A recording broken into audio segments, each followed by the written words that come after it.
आप सभी लोगों का एक बार फिर से मेरे इस YouTube चैनल पर हार्दिक स्वागत है। दोस्तों, हम लोग शुरू करने जा रहे हैं दर्शन की एक श्रृंखला, जिसमें हम लोग देखेंगे सभी दर्शनों का सामान्य परिचय एवं सभी दर्शन क्या है।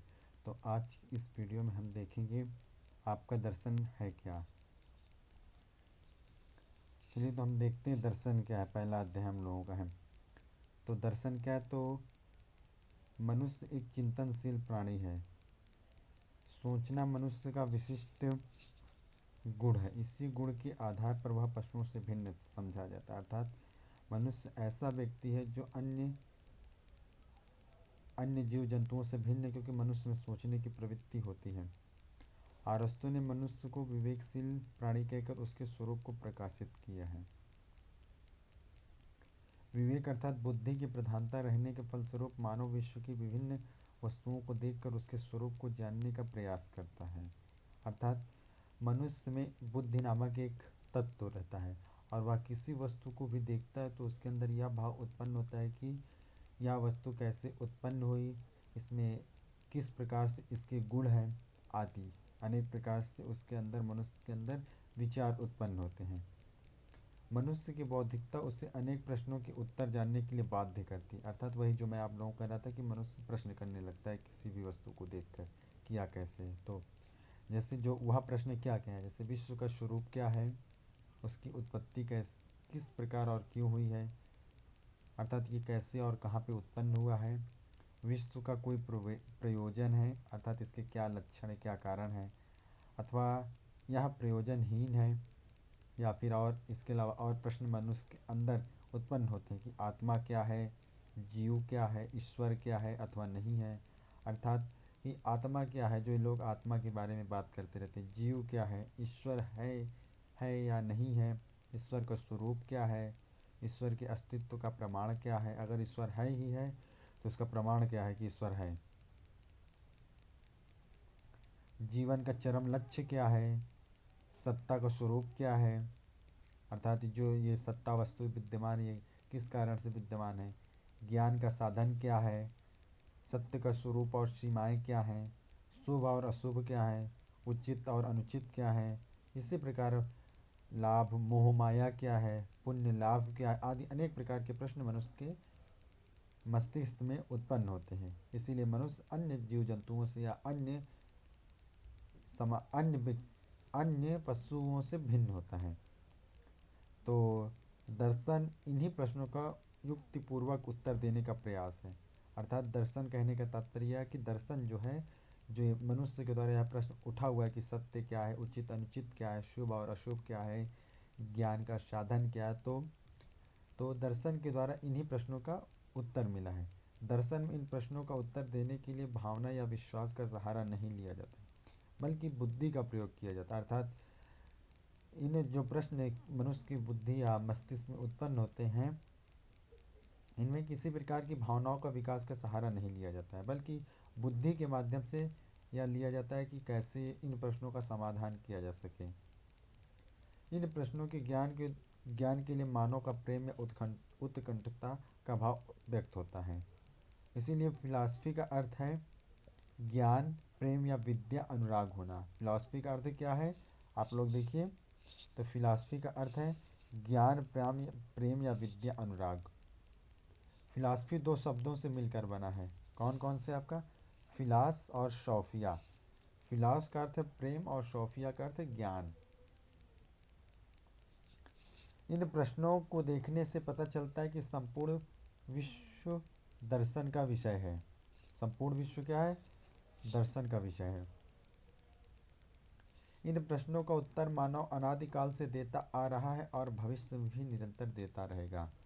अर्थात जिस प्रकार मनुष्य का समय, मतलब जिस प्रकार यह समय और बदलता जाएगा, उसी प्रकार मनुष्य उत्तर मिलते रहेंगे दर्शन के में।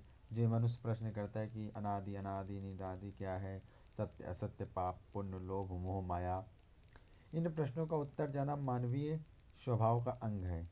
यही कारण है कि यह प्रश्न हमारे सामने नहीं उठता कि हम दार्शनिक बने या ना बने, क्योंकि दार्शनिक तो हम हैं ही। इस सिलसिले में हक्सले का यह कथन उल्लेखनीय है कि हम सबों का विभाजन दार्शनिक और अदार्शनिक रूप के रूप में नहीं बल्कि कुशल और अकुशल दार्शनिक के रूप में ही संभव है। अब आइए देखते हैं, भारत में फिलॉसफी को दर्शन कहा जाता है। भारत में फिलॉसफी को दर्शन कहा जाता है। दर्शन शब्द दृश्य धातु से बना है, अर्थात दर्शन शब्द किससे बना, तो दर्शन दृश्य धातु से बना है, दृश्य धातु से बना, जिसका अर्थ है जिसके द्वारा देखा जाए। मतलब दर्शन का क्या अर्थ है, जिसके द्वारा कुछ देखा जाए। भारत में दर्शन उस विद्या को कहा जाता है जिसके द्वारा तत्व का साक्षात्कार हो सके, अर्थात दर्शन का तात्पर्य है कि किसी वस्तु को हम अपनी आँखों के द्वारा देख सकें या उसका प्रत्यक्ष दर्शन हो सके। भारत का दार्शनिक केवल तत्व की बौद्धिक व्याख्या से ही संतुष्ट नहीं होता, बल्कि वह तत्व की अनुभूति प्राप्त करना चाहता है। वह जानना चाहता है कि यह तत्व कैसा है, क्या इसका है। और भारतीय दर्शन में अनुभूतियाँ दो प्रकार की मानी गई, ऐन्द्रिक और अनैन्द्रिक। आप लोग ये ध्यान रखें कि भारत में जो दर्शन की अनुभूतियाँ कौन कौन सी, तो अनुभूतियाँ दो हैं, ऐन्द्रिक और अनैन्द्रिक। एक इंद्रिय के द्वारा और एक अनैन्द्रिक के द्वारा।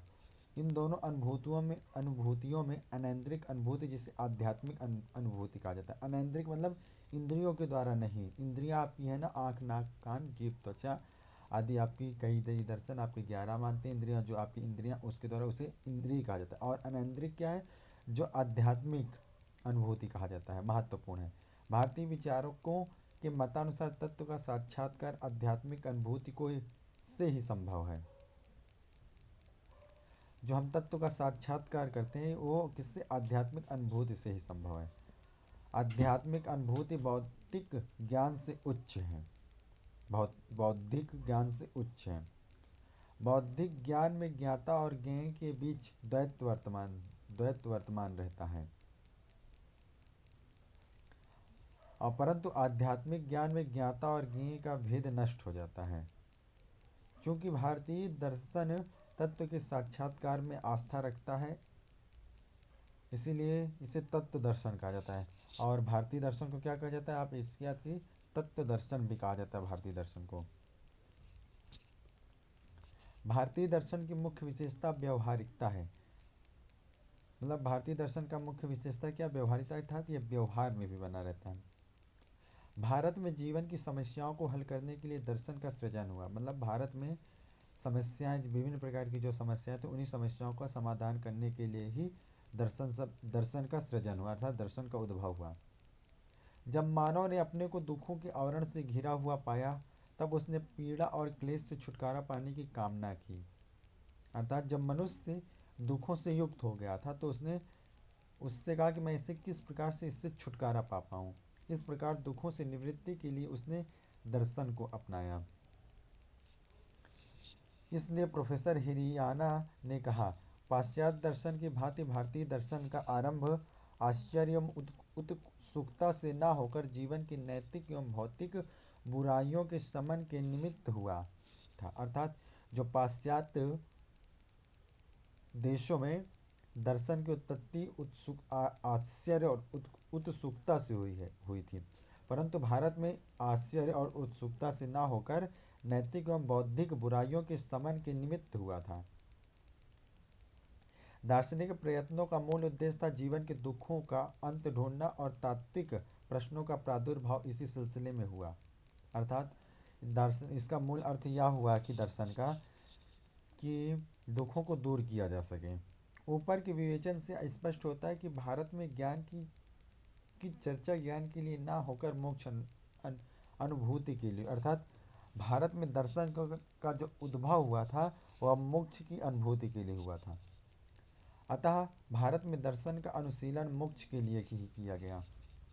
मोक्ष का अर्थ है, मोक्ष का अर्थ दुख से निवृत्ति, यह एक ऐसी अवस्था है जिसमें समस्त दुखों का अभाव होता है। दुख भाव अर्थात मोक्ष को परम लक्ष्य मानने के फलस्वरूप भारतीय दर्शन को मोक्ष दर्शन कहा जाता है। भारतीय दर्शन का एक अन्य नाम क्या है, मोक्ष दर्शन कहा जाता है, क्योंकि इसमें समस्त दुखों को दूर करके मोक्ष के मार्ग तक ले जाता। मोक्ष का यहाँ अर्थ है ये नहीं कि आपका जीवन समाप्त हो जाए। मोक्ष का अर्थ है आपको ज्ञान हो जाए और आप विभिन्न प्रकार के दुखों से निवृत्ति पा जाए। मोक्ष की प्राप्ति आत्मा के द्वारा मानी गई है। यही कारण है कि चारवाक को छोड़कर सभी दर्शनों में आत्मा का अनुशीलन हुआ है। आत्मा के स्वरूप की व्याख्या भारतीय दर्शन के अध्यात्मवाद का सबूत है। भारतीय दर्शन को आत्मा की परम महत्ता प्रदान करने के कारण कभी कभी आत्मा विद्या भी कहा जाता है। अर्थात भारतीय दर्शन को आत्मा की परम महत्ता प्रदान करने अर्थात भारतीय दर्शन जो है वो आत्मा को प्रमुख तत्व मानता है।